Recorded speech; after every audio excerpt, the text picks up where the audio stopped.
को रिकॉर्ड कर लेते हैं और सब डाल देंगे बाद में। So sampling method meaning method of selecting sample from population is called sampling method.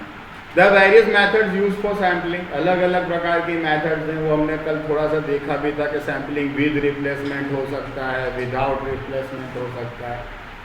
अगर होमोजीनियस है, क्या है, होमोजीनियस डिस्ट्रीब्यूशन है तो सिंपल रैंडम सैम्पलिंग यूज होता है, पर होमोजीनियस नहीं है, अगर होमोजीनियस नहीं है तो क्या होगा, हेट्रोजीनियस होगा या नॉन होमोजीनियस, तो फिर स्ट्रेटिफाइड सैम्पलिंग किया जाता है। कई बार पर्पसिव या सिस्टमैटिक सैम्पलिंग, दिख रहा है ना लिखता हुआ 3 मेथड मेन जो हैं, वैसे तो काफ़ी सारी मेथड्स हैं पर हमारे सिलेबस में से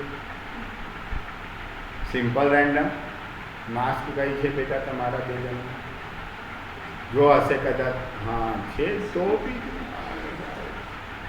બોલતી વખતે લોકો માસ્ક પહેરી રાખતા હતા, આપણે તો શાંતિથી બેસીને કથા સાંભળવાની છે બેન, क्या करें वो है, कोई ऑप्शन कितना वजन उठाए काम, सारा बार उस पर ही आ गया।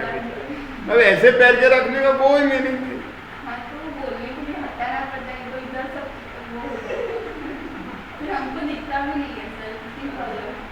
The various method of selecting sample used singly or along with other, एक के साथ कई बार 2 या 3 मेथड को मिक्स करके भी यूज किया जाता है। The choice will be determined by the purpose, आप कौन से पर्पस के लिए सैंपल कर रहे हो उसके ऊपर डिपेंडेंट है कि कौन सी मेथड यूज करनी चाहिए। For which the sampling is out the nature of population, the various method of sampling, but we self study, काफ़ी सारी मेथड्स है पर हम सिर्फ 3 मेथड ही स्टडी करें। कौन सी 3 मेथड? एक है सिंपल रैंडम सैम्पलिंग मेथड, दूसरा है स्ट्रेटिफाइड और तीसरा है systematic. Simple random sampling, under this method the whole population is taken as single composite unit for purpose of sampling. पूरे पॉपुलेशन को एक कॉम्पोसाइट यूनिट गिना जाता है। 1000 છોકરાઓ જે કોલેજની અંદર સ્ટુડન્ટ છે, છોકરા છોકરીઓ, એ 1000 માંથી મારે 100 ને રેન્ડમલી સિલેક્શન કેવું હોવું જોઈએ? રેન્ડમ હોવું જોઈએ, without any kind of prejudice और बायसनेस, किसी भी प्रकार के पूर्वाग्रह या पक्षपात बिना, प्रेजुडाइस और बायसनेस। पूरे पॉपुलेशन को एक ग्रुप गिना जाता है। A sampling in which units are selected independent of each other in such a way that each unit belonging to a population has an equal chance of being a part of the sample is called simple random sampling। हर एक unit को equal chance है sample में आने का। Population में 1000 students हैं, उसमें से मुझे 100 का सैंपल लेना, हर एक के पास इक्वल चांस है। कोई भी स्टूडेंट पॉपुलेशन में से सैंपल में सिलेक्ट हो सकता है। ये जो मेथड है सिलेक्ट करने की, कौन सी मेथड कहलाएगी? This is simple random sampling. अब रैंडम होना चाहिए। Random means what? That each and every unit gets an equal opportunity to get selected in sample. हर एक यूनिट को सैंपल में सिलेक्ट होने का इक्वल अपॉर्चुनिटी होता है। એટલે કોઈને એવું ના લાગે કે આ તો મારી જોડે પક્ષપાત થયો કે સર તો અને આજકાલના સ્ટુડન્ટના તો મોઢા પર જ હોય છે મુસ્કાન બેટા, મુસ્કાન નથી હોતું, શું હોય છે મોઢા પર? હા, તો સર તો મેડમ તો બાયસ કરે છે, મારી જોડે બાયસ થાય છે। એટલે એવો મોકો મળવો જ ના। થોડા બેટા બિસ્તરા પર જરા ગુડ, યસ। जनरली ये मेथड कब यूज होती है? सिंपल रैंडम सैम्पलिंग मेथड कब यूज होती है? अभी थोड़ी देर पहले से हमने कहा भी था कि अगर पॉपुलेशन कैसा है, कैसा पॉपुलेशन हो तो ये मेथड यूज होगी होमोजीनियस। इस प्रकार का पॉपुलेशन। अब homogeneous population means that nature and characteristics of the population units are almost same.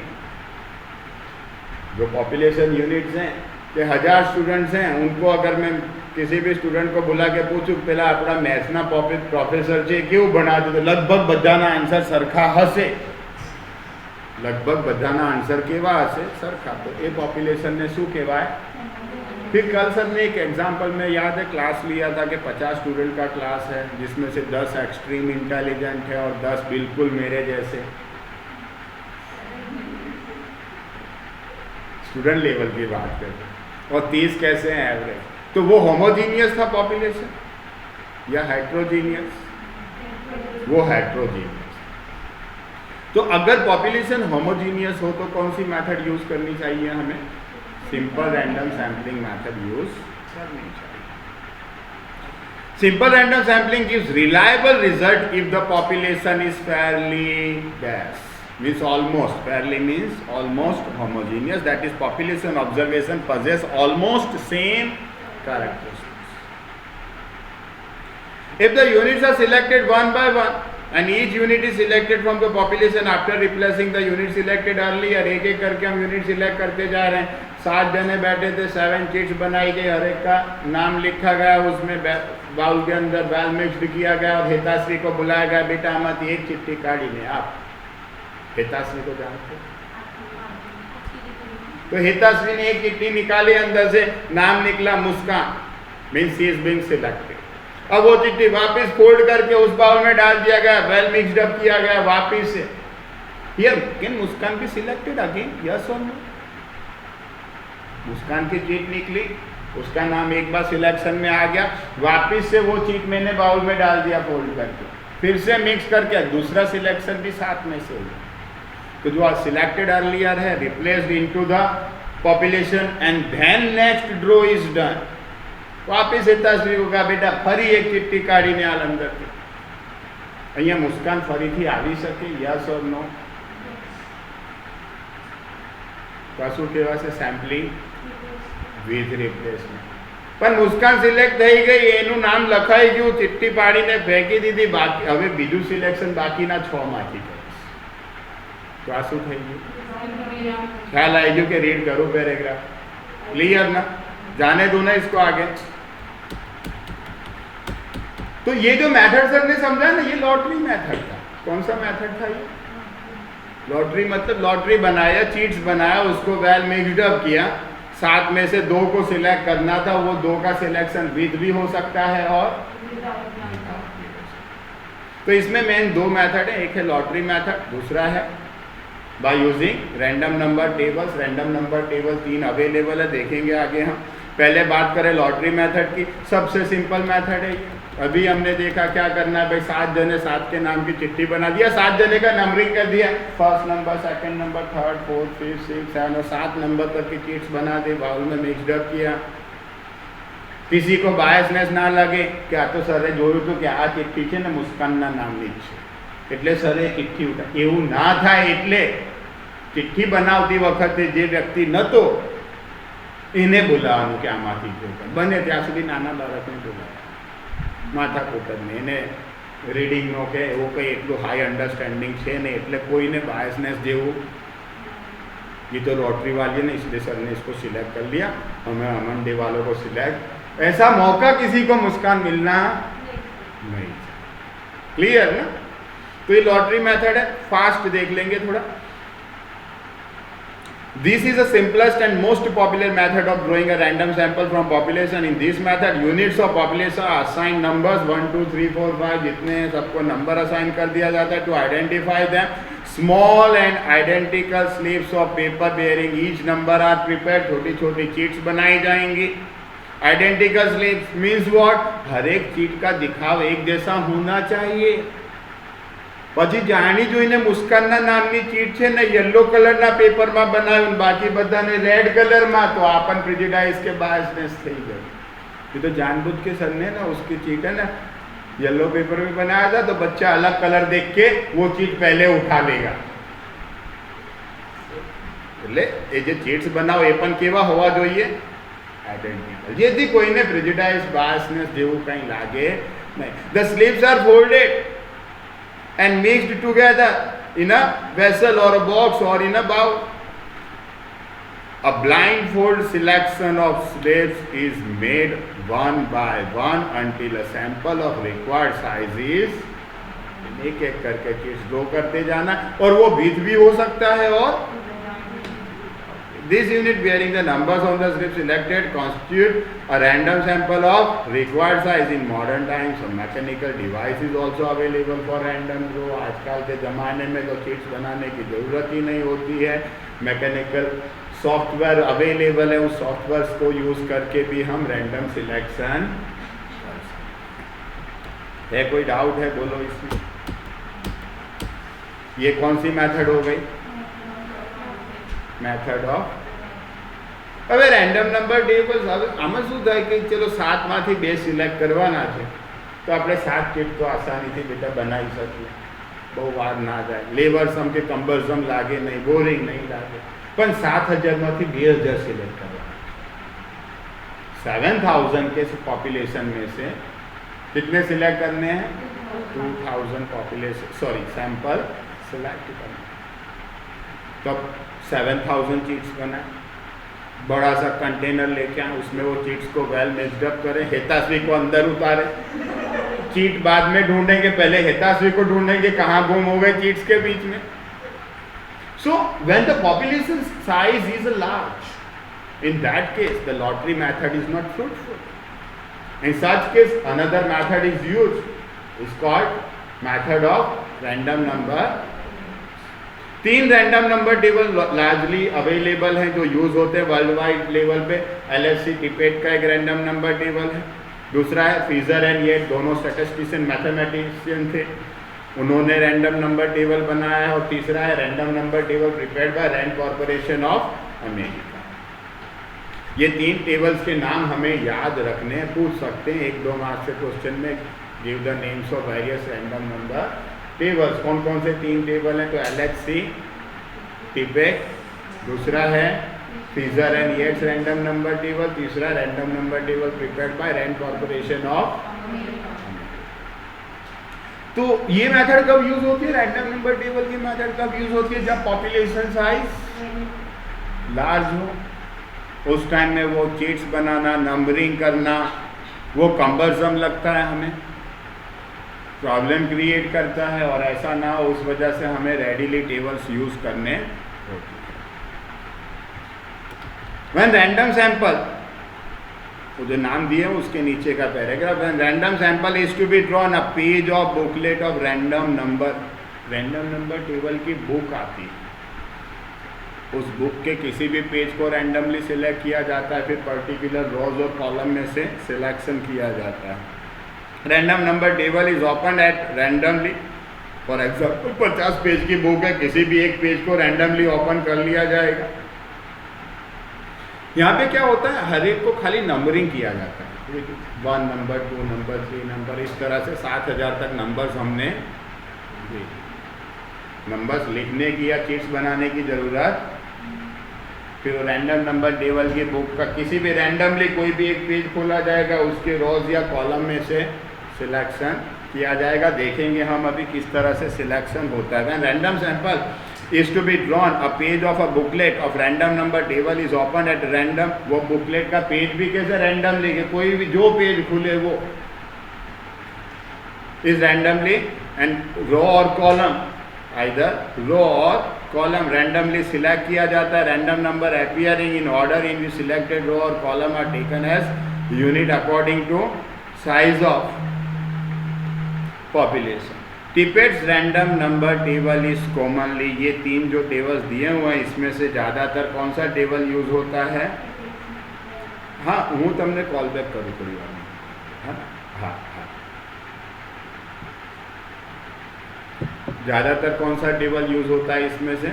LHC टिपेट का टेबल जो है 1927 में उन्होंने ये टेबल प्रिपेयर किया था, 1927 ज़्यादातर यूज होता है। We shall use it for illustration, कुछ इलस्ट्रेशंस दिए हुए हैं, देखो एक रैंडम नंबर टेबल का पेज सिलेक्ट करके डायरेक्ट दे दिया कि भाई इस तरह का पर्टिकुलर पेज पे खाली नंबर्स ही दिखाई पड़ेंगे और उसमें कुछ होता नहीं। इलस्ट्रेशन देखिए, draw a random sample of 10 students without replacement. Without replacement मतलब एक ही स्टूडेंट दूसरी बार सिलेक्ट, एक ही नंबर दूसरी बार सिलेक्ट नहीं होगा। From population of 70 students, capital N कितना है? 70, capital N that is population size 70 students. उसमें से सिलेक्ट कितने स्टूडेंट्स करने हैं मुझे? सिलेक्ट कितने स्टूडेंट करते हैं? सैंपल साइज क्या दिया हुआ है? 10 स्टूडेंट्स। तो कैपिटल एन 70, स्मॉल एन 10। तो जो पॉपुलेशन में नंबर्स होंगे ना वो 1 to 70 ही होंगे। 70 थी बिग नंबर्स कंसीडर नहीं। और students of 10 standard IQ level testing के लिए ये स्टूडेंट्स को 70 માંથી 10 સ્ટુડન્ટ ને સિલેક્ટ કરીને એને ક્વેશ્ચનરી કરીશું, પછી જજ કરીશું કે આ ક્લાસ કેવો। પર્પસ 10 સ્ટુડન્ટને સ્ટડી કરવાનો નથી, પર્પસ તો શું છે આપણો 70 student all entire class study करने का पर्पस। तब ये जो टेबल दिया हुआ है उसमें तो 3-3 डिजिट के नंबर है, पर यहाँ तो हमारा मैक्सिमम डिजिट कितना है, 2 डिजिट ही है। ख्याल आया सर क्या बोल रहे हैं? जो टेबल दिया हुआ है उसमें नंबर्स कितने डिजिट वाले हैं? आ टेबल ની અંદર નંબર્સ જે દેખાય છે તમને ફર્સ્ટ સેકન્ડ થર્ડ રો में कितना डिजिट थे 0 5 3 वो 2 डिजिट हुए, चलो, पर बाकी के नंबर जो, तो इसमें से कैसे सिलेक्ट करेंगे? अच्छा, इस क्वेश्चन का तो अलग से टेबल दिया ही हुआ है, क्वेश्चन का अलग से टेबल दिया है।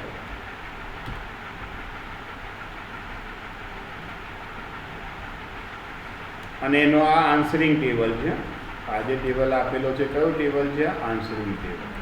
ये क्वेश्चन का टेबल है 99। देखो 99 लिखा है, आंसर वाले टेबल में नहीं लिखा होगा। क्यों नहीं लिखा है? 70 से बड़ा है बस। फिर 42 लिखा है। पूरा रो जो है ना अपन अलग से टेबल इसमें ही सर है ना, उसको इसमें ही कर देते हैं भाई, कौन कौन से नंबर्स आएंगे अपन यहाँ येलो कर देते हैं, बराबर ना। उसको 1 2 ख्याल है ये नंबर्स उस टेबल में दिखाई पड़ेंगे आंसर वाले में।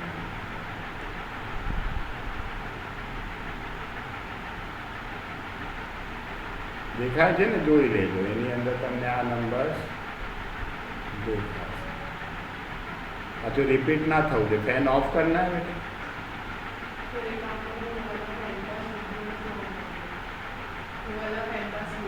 हाँ,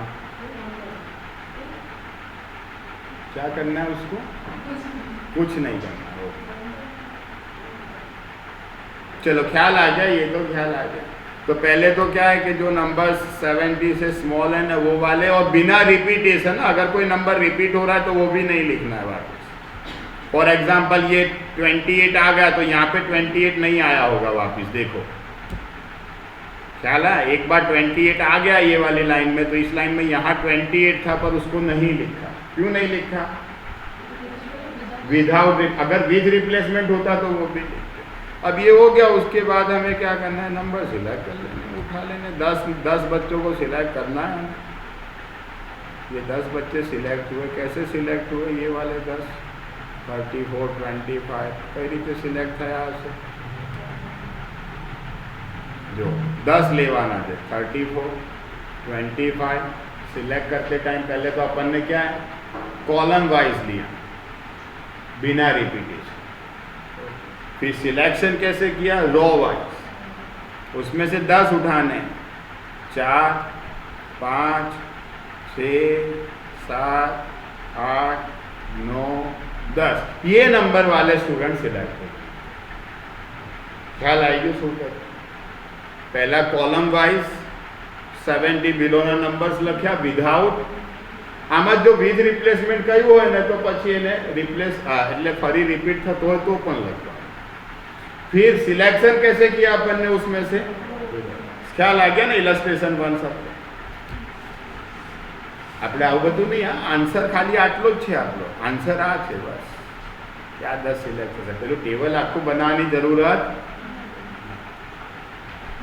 એટલે આમ હું ડાયરેક્ટ ક્વેશ્ચનમાં જોતો જાઉં ને તો બી ચાલે કે 99 नहीं આવે। 34 સિલેક્ટ થશે, 25 2 3 यहाँ से डायरेक्ट 4 5 6 सॉरी 98 नहीं आएगा, 56 78 नहीं आएगा, 27 15 49 7 हो गए 10। 1 2 3 4 5 6 7 8 9 और 31 लास्ट 31 से।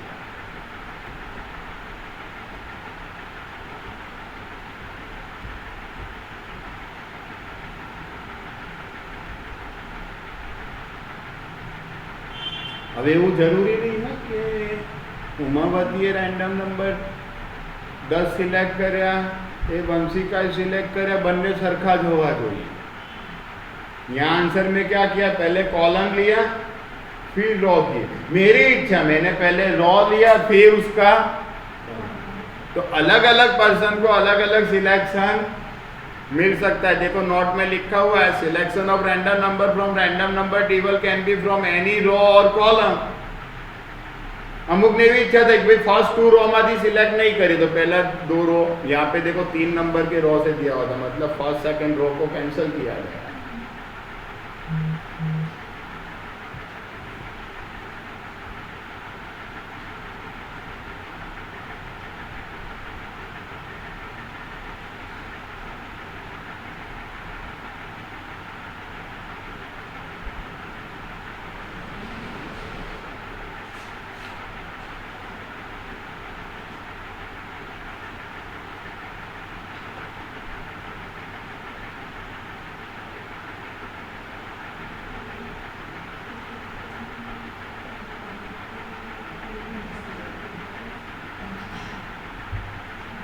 Draw a random sample of 7 income tax files without replacement from population of 5,000. 5,000 files पड़ी हुई है.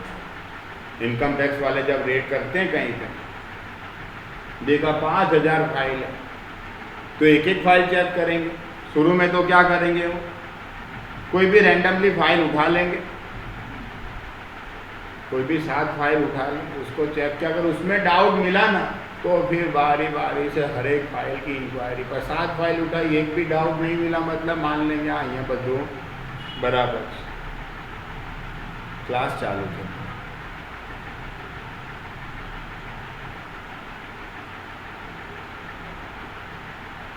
रिसीव करा उससे पहले करते. तो कैपिटल एन कितना हुआ यहाँ पे 5, और स्मॉल एन 7 ही सिलेक्ट कर. क्लास चालू છે. हेलो,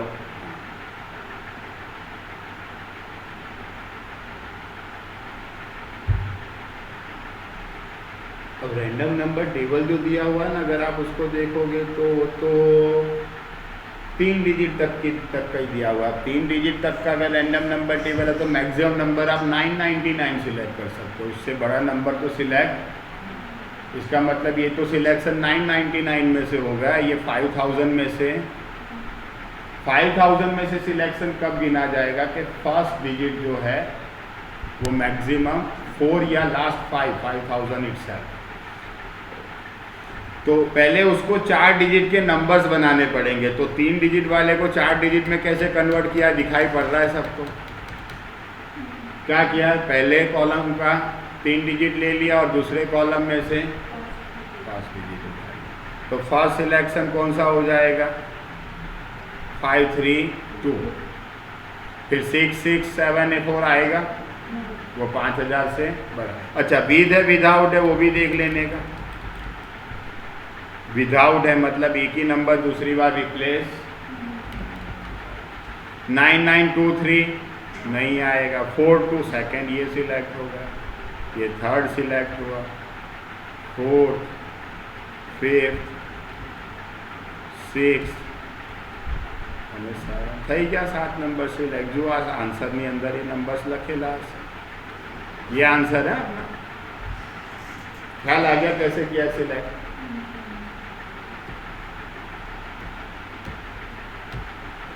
फिर ये पसंदीदा क्वेश्चन अपना, draw random sample of size 5, small and 5, with और विदाउट दोनों पूछा है. पॉपुलेशन साइज कितना है, डायरेक्ट नंबर्स दे दिए, इन नंबर्स में से ही सिलेक्ट करना है. तो पहले कौन सा विद रिप्लेसमेंट करें, तो 625 सिलेक्ट होगा. 6, 50 से बड़ा नंबर सिलेक्ट नहीं होगा क्योंकि पॉपुलेशन साइज कितना है 50. 3, 4, 5 આ 5 સિલેક્ટ થશે. કયામાં, વિથમાં વિદાઉટ. 25 रिपीट हुआ, चलेगा या नहीं चलेगा. चलेगा, विथ रिप्लेसमेंट है। तो ये पहले वाले का आंसर ख्याल आ गया, 25, 6, 11, 25, 20। पर अगर विदाउट रिप्लेसमेंट हो तो ये 25 नहीं आएगा क्योंकि पहले आ चुका है, फिर 20 एंड 45। तो विदाउट रिप्लेसमेंट में आंसर क्या आएगा, 25, 6, 11, 20, 45। डन।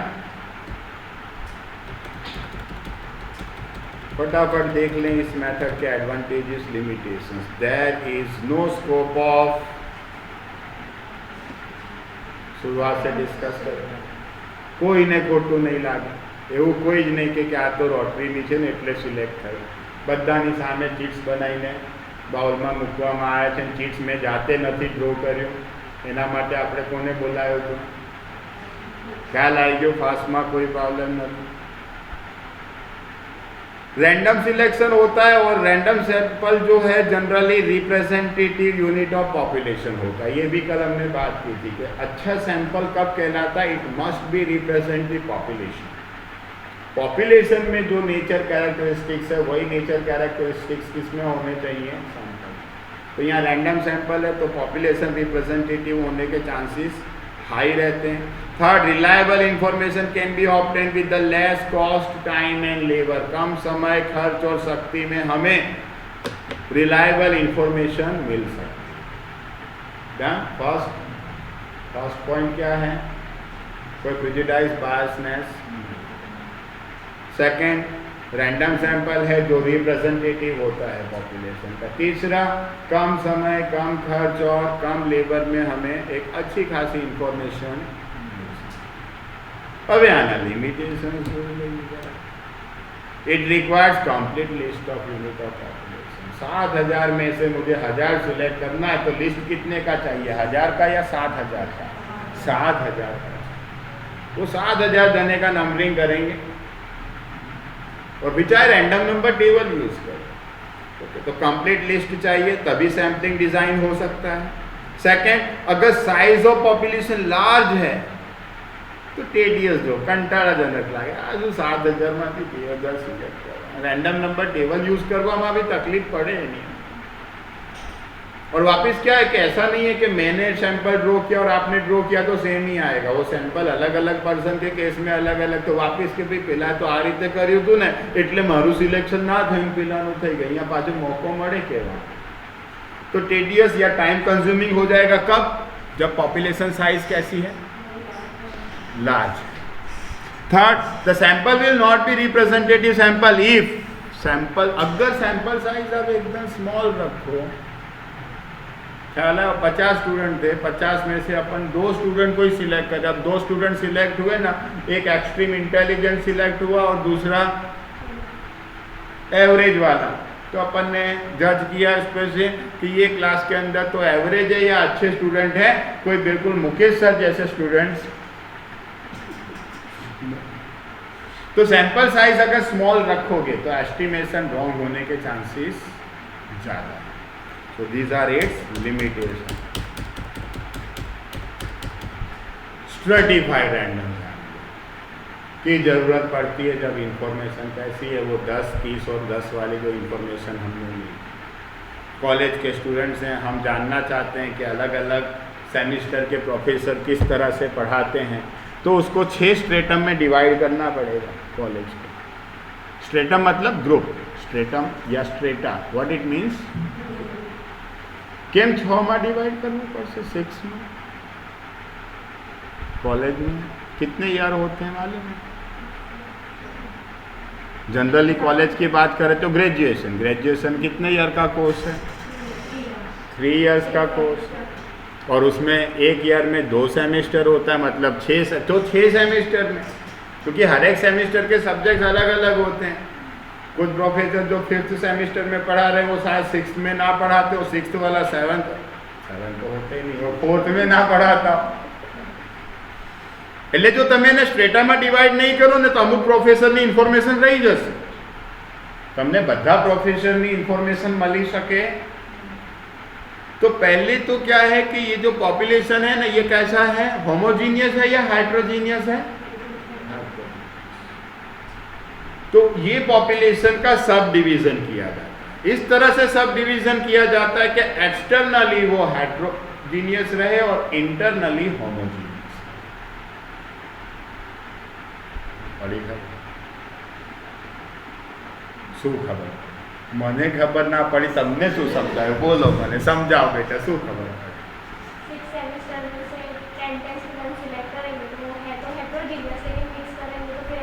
ख्याल है एक सेमेस्टर में से जो 10 स्टूडेंट सिलेक्ट किए ना मैंने वो 10 स्टूडेंट उस सेमेस्टर के वो कैसे होमोजीनियस है क्योंकि वो पर्टिकुलर सपोज 10 स्टूडेंट है 10 के 10 स्टूडेंट सेमेस्टर 5 के तो वो कैसे हुए तो इस तरह से 6 सेमेस्टर के 60 स्टूडेंट सिलेक्ट किए गए 6 ग्रुप है ये 6 ग्रुप एक दूसरे से अलग हैं तो एक्सटर्नली वो ग्रुप अलग है इसलिए क्या है हेट्रोजीनियस पर इंटरनली वो ग्रुप के अंदर जो है वो क्या है और पर्टिकुलर ग्रुप में से फिर सैंपल कैसे लेना है तो वही सिंपल रैंडम सैंपल भाई सेमेस्टर 1 ની અંદર કેટલા સ્ટુડન્ટ છે 200 સ્ટુડન્ટ છે તો એના 10% 20 સ્ટુડન્ટ આપણે સિલેક્ટ કરે આ 20 સ્ટુડન્ટ હોમોજીનિયસ છે સેમેસ્ટર 1 ના છે ક્લિયર સેમેસ્ટર 2 માં કેટલા છે એમાં 150 સ્ટુડન્ટ છે તો એમાંથી 10% 15 સ્ટુડન્ટ સિલેક્ટ કર્યા બંને સરખા થયા पहले में से 20 सिलेक्ट किए दूसरे में से 15 सिलेक्ट किए सेम साइज है या अलग अलग साइज है सेम साइज है कितने परसेंटेज मैंने सिलेक्ट किया साइज परसेंटेज पे होता है याद रखो 200 में से 20 सिलेक्ट किए थे 150 में से 15 this both sample are of equal size तो इक्वल साइज के सैंपल होने चाहिए सैंपल साइज कैसा होना चाहिए इक्वल वो जो सिलेक्शन किया है ना मैंने वो सैम्पलिंग कैसा तो रैंडम ही है मतलब चीट्स बनाई गई होंगी लॉटरी मेथड लिया गया होगा या तो रैंडम नंबर तो पहले मेन पॉपुलेशन को छोटे छोटे पॉपुलेशन में डिवाइड किया जाता है सब पॉपुलेशन में और फिर सब पॉपुलेशन में से सिंपल रैंडम सैंपल उठाया जाता है फिर वो सैंपल को मिक्स कर दिया जाता है ये जो सैंपल बना ना दिस इज स्ट्रेटिफाइड रैंडम ख्याल आयो कि रिपीट करूँ कथा रिपीट करिए ચાલો રિપીટ કરીએ સમજીએ એને શું કહેવા માંગે છે કે તમારા પોપ્યુલેશનમાં સપોઝ एक कॉलेज है अब नेटवर्क इतना स्लो है ना कॉलेज है कितने स्टूडेंट्स हैं उसमें 1000 जिसमें से अपन सेमेस्टर पे नहीं जा रहे डायरेक्ट ईयर पे जा रहे हैं first year second year and third year तो फर्स्ट ईयરની અંદર 400 સ્ટુડન્ટ છે 350 स्टूडेंट सेकेंड ईयर में है और 250 स्टूडेंट ये क्या किया मैंने मेन पॉपुलेशन जो कैपिटल N1000 था ना उसको मैंने N1 N2 और N3 में डिवाइड कर दिया अब यहाँ से हम लेंगे सिंपल रैंडम सैंपल मतलब ये 400 में से 10% 40 स्टूडेंट लिए गए ये 350 में से 10% 35 स्टूडेंट लिए गए और ये इन सबको इकट्ठा करके एक सैंपल बना मेरा कितना 100 स्टूडेंट का अगर आप डायरेक्ट सिलेक्ट कर लोगे ना 1000 में से 100 तो क्या होगा हो सकता है कि वो 1000 में से जो 100 सिलेक्ट किए ना 60 स्टूडेंट फर्स्ट ईयर का 40 सेकेंड ईयर के थर्ड ईयर का कोई आया ही नहीं तो थर्ड ईयर में प्रोफेसर अच्छा पढ़ाते हैं या नहीं वो पता नहीं चलेगा हाँ मनीषा बोलो बेटा ऐसा तो आज अपन छुट्टी रखते हैं आज के लिए है ना हाँ ओके क्लियर इस वजह से क्या करते हैं पहले उसको होमोजीनियस ग्रुप छोटे छोटे बना दिए जाते हैं और वो ईच ग्रुप में से सिंपल रैंडम ही सैंपल लिया जाएगा और वो सैंपल को वापस क्या कर दिया हमने मिक्स्ड अप कर दिया और ये जो 100 का सैंपल बना इसको हम क्या बोलेंगे स्ट्रेटिफाइड रैंडम क्लियर कोई डाउट हो तो बोलो बस यही कथा लिखी होगी When the population और कब ऐसा करना है पॉपुलेशन कैसा है आपका होमोजीनियस है तो ये करने की जरूरत नहीं फिर तो सिंपल रैंडम सैंपल ही उठा लेंगे पर होमोजीनियस नहीं है हेट्रोजीनियस है तब मुझे ऐसा When the population is heterogeneous that is when there is considerable amount of variation among the units of population the use of stratified random sampling is more appropriate than the simple random sampling in this form of sampling the population is first divided into two or more mutually exclusive groups based on some characteristics of variables under mutually exclusive, मतलब जो nature एक group का है उससे दूसरे group का nature अलग है। तो यहाँ पे एफ वाई के स्टूडेंट्स, एस वाई के student, third year T Y के स्टूडेंट का नेचर, कैरेक्टरिस्टिक्स, नीड्स, ओपिनियंस अलग अलग होते होंगे, तो उसको 3 ग्रुप में हमने बनाया। तो म्यूचुअली एक्सक्लूसिव ग्रुप के अंदर उसको डिवाइड कर दिया। Process of dividing heterogeneous population into non overlapping fairly homogeneous group is called dash. It is called stratification. What do you mean by stratification? The process of dividing heterogeneous population into small homogeneous group is called stratification. जो बड़ा heterogeneous population था उसको छोटे छोटे homogeneous group में divide करने की जो प्रोसीजर होती है, stratification, and this groups are called stratum या स्ट्रेटा कहा जाता है। उस ग्रुप को हम स्ट्रेटम बोलेंगे या स्ट्रेटा बोलेंगे। The strata differ from one another and units of each stratum have almost the, जो स्ट्रेटम के अंदर के यूनिट हैं वो होमोजीनियस है, और ख्याल है with in the strata homogeneous, between the strata, with in मतलब एक स्ट्रेटम के अंदर के एफ वाई के स्टूडेंट तो वो होमोजीनियस, पर कॉलेज के स्टूडेंट तो F Y, S Y, T Y, वो तीनों तीन के नेचर कैरेक्टरिस्टिक्स कैसे होंगे अलग, तो वो कैसे have almost the same characteristics in terms of variation. Random sample is independently, बाकी ड्रॉ तो वही करना है लॉटरी मेथड या रैंडम नंबर टेबल, पर अब वो स्ट्रेटम में से हमें ड्रॉ करना है। Independently drawn from each stratum and random samples so obtained from all strata, बाद में वो जो अलग अलग स्ट्रेटम में से मैंने ड्रॉ किए थे 40, 35 और 25, उन सबको क्या कर दिया वापस मैंने, तो जो बन के निकला वो क्या कहलाएगा, स्ट्रेटिफाइड रैंडम सैंपल। देखो नेक्स्ट पेज पे पिक्चर बना के दिया हुआ कि एक पॉपुलेशन में अलग अलग प्रकार के लोग हैं, अलग अलग प्रकार के लोग हैं, कुछ हिंदू हैं, कुछ मुस्लिम हैं, कुछ क्रिश्चियन हैं, तो 3 ग्रुप में उसको डिवाइड कर दिया। हिंदू को स्ट्रेटम 1 में रखा, मुस्लिम को स्ट्रेटम 2 में और क्रिश्चियन को या अदर्स को स्ट्रेटम, फिर उनमें से सैंपल लिए गए और वो सैंपल को मिक्स कर दिया। ख्याल आई गया अवस्था, छे कोई डाउट तो बोलो। Illustration 4, draw random sample of 1% का sample banana. Students without replacement from 1500 student of particular college, capital and 1500 है। कॉलेज में टोटल कितने स्टूडेंट्स हैं, 1500, 1500, जिसमें से 600 फर्स्ट ईयर में है, 500 सेकेंड ईयर में है और 400, तो ये क्या हो गया, capital N 1, capital N 2, capital N. तो પહેલા માટે 600 થી મોટા નંબર્સને સિલેક્ટ કરી શકાય ફર્સ્ટ યરમાં, સેકન્ડ યરનું જો સિલેક્શન કરો તો એમાં 500 થી મોટા નંબરને સિલેક્ટ થર્ડ યરમાં। અચ્છા, આમાં એક જ નંબર ફર્સ્ટ યરમાં આવ્યો, એક નંબર સેકન્ડ યરમાં આવી શકે, પાછું આવી શકે ને, બંને સ્ટુડન્ટના રેન્ક ખ્યાલ આયા, 350 नंबर का स्टूडेंट फर्स्ट ईयर में भी होगा, सेकेंड ईयर में भी, थर्ड, वो तीनों तीन अलग है या एक ही है, अलग है, आ सकता है।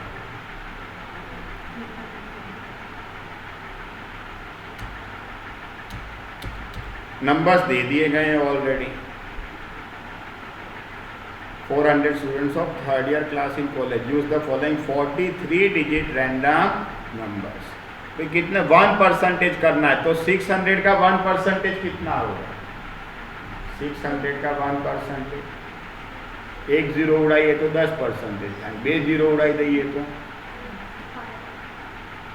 600 ना, 2 0 उड़ाए तो 1%,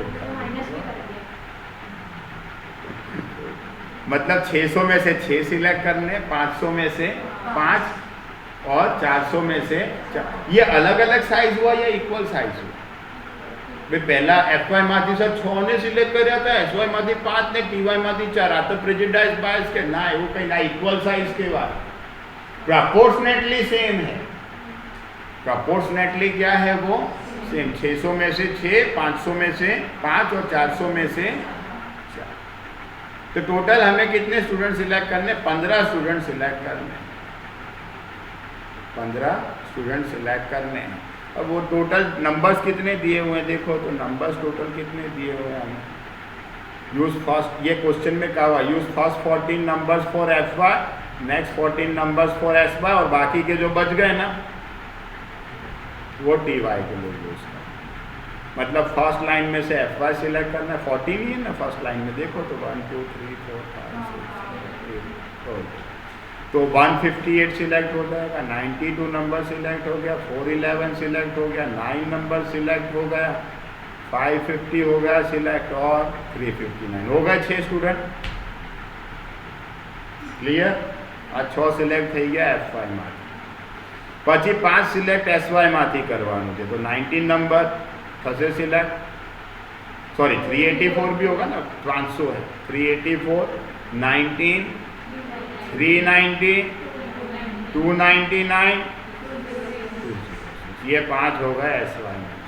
टी वाई में से थर्ड ईयर में से 227 27 70 2 થઈ ગયા બસ। આ 15 સ્ટુડન્ટ સિલેક્ટ થયા। હવે આમને પૂછવાનું પ્રોફેસર કેવું ભણાવે છે, સારું ભણાવે છે કે નથી ભણાવતા, ટાઈમ પર આવી જાય છે કે નહીં, હોમવર્ક આપે છે, ચેક કરે છે, ટેસ્ટ લે છે, એમનો સ્વભાવ કેવો છે, એટલે તમને પ્રોફેસરનો નેચર કેવો છે આ 15 સ્ટુડન્ટના આન્સર પરથી તમને આઈડિયા।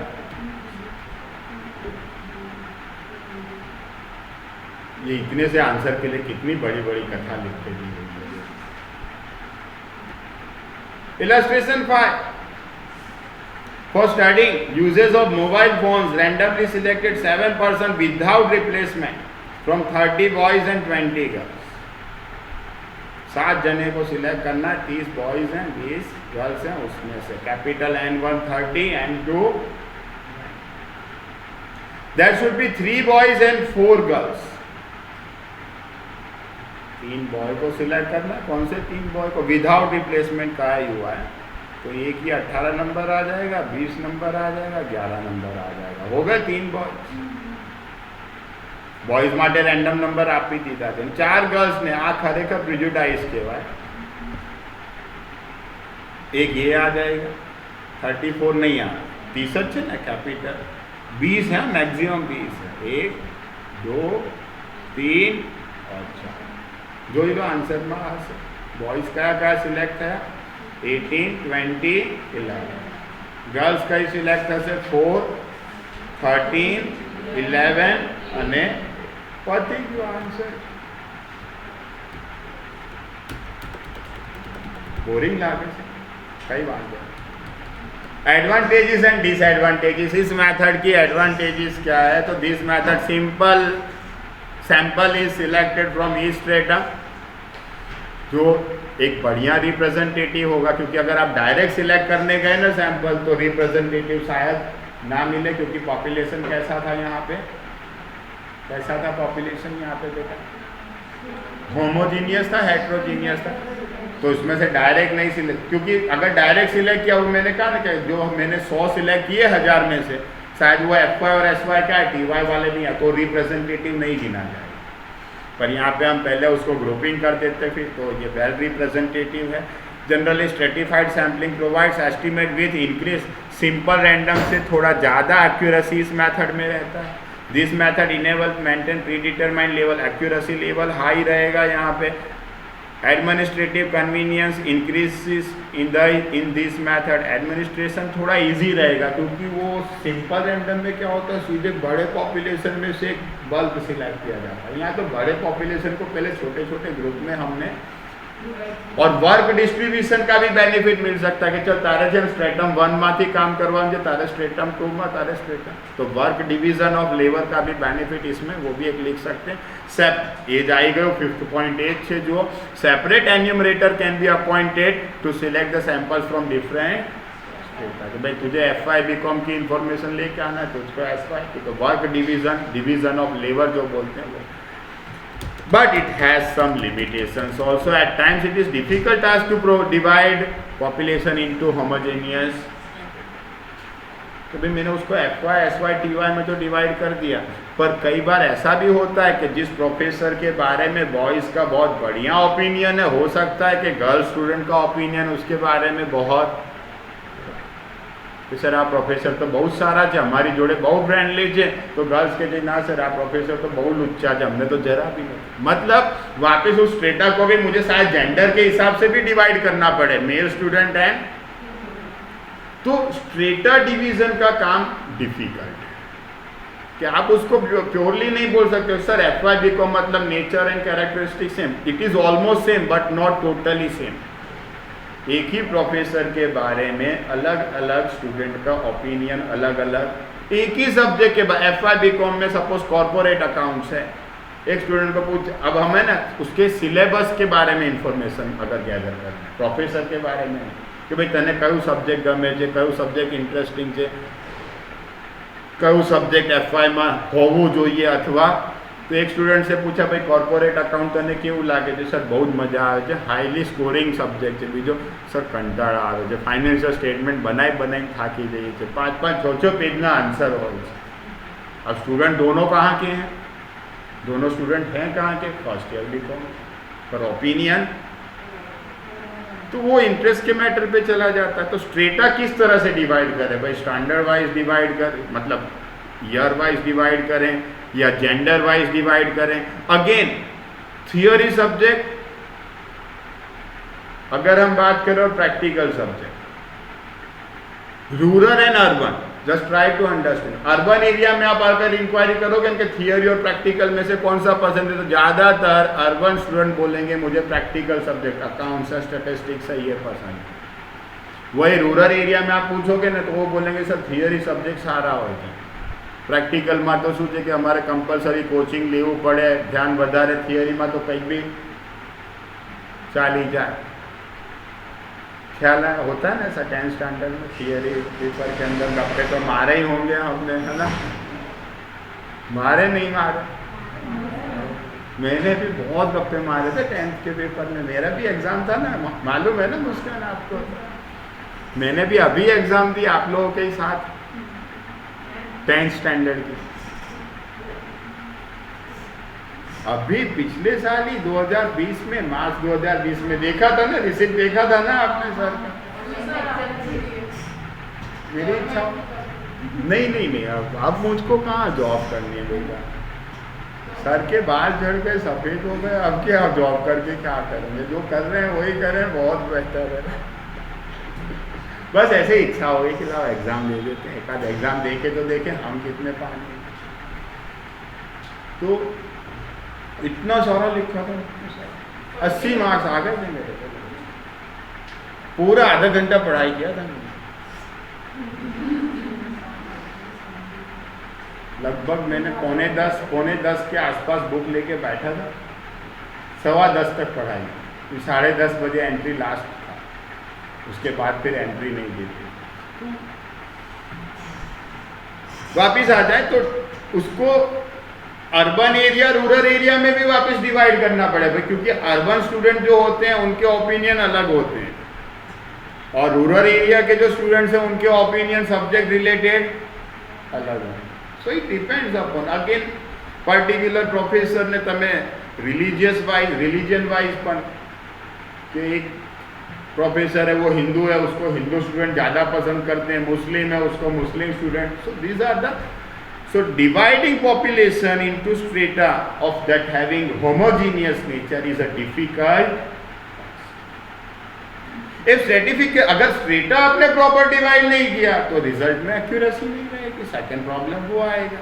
एक्यूरेसी लेवल में अगर स्ट्रेटा प्रॉपर नहीं डिवाइड किया गया तो एक्यूरेसी लेवल आपका डाउन हो जाएगा। And third, procedure of estimating population parameters, हम ये जो कर रहे हैं ये उसको सैंपल में फाइंड करके फिर उसका मीन मीडियन मोड फाइंड किया जाता है, उसको बोलते हैं सैंपल स्टैटिस्टिक्स।